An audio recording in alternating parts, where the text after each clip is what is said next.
Hello, what's up guys, kembali lagi. Kali ni aku nak bawa korang pergi ke kedai My Pro Accessories, bertempat di Kota Kemuning.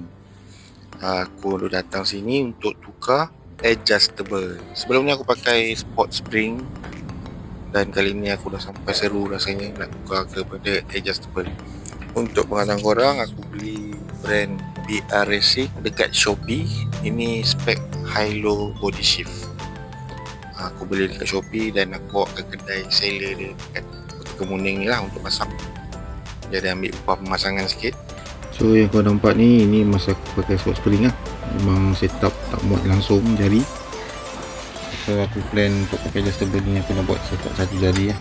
So korang enjoy lah proses pemasangan ni.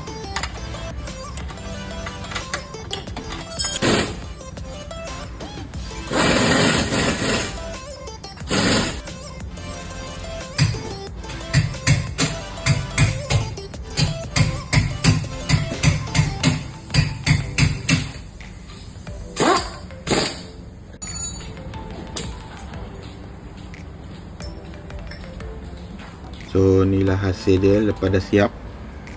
Yang korang nampak ni memang agak lowot juga, tapi aku set up satu jari kira okey lah ni. Daripada sebelum ni satu jari pun tak lepas.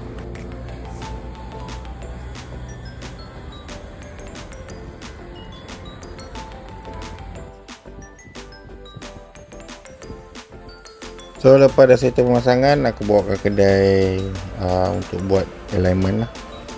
Sebab kedai aksesori tadi dia tak ada buat proses alignment. So inilah hasil dia. So aku harap korang enjoy untuk video kali ini. Stay tune untuk next video. Thank you for watching.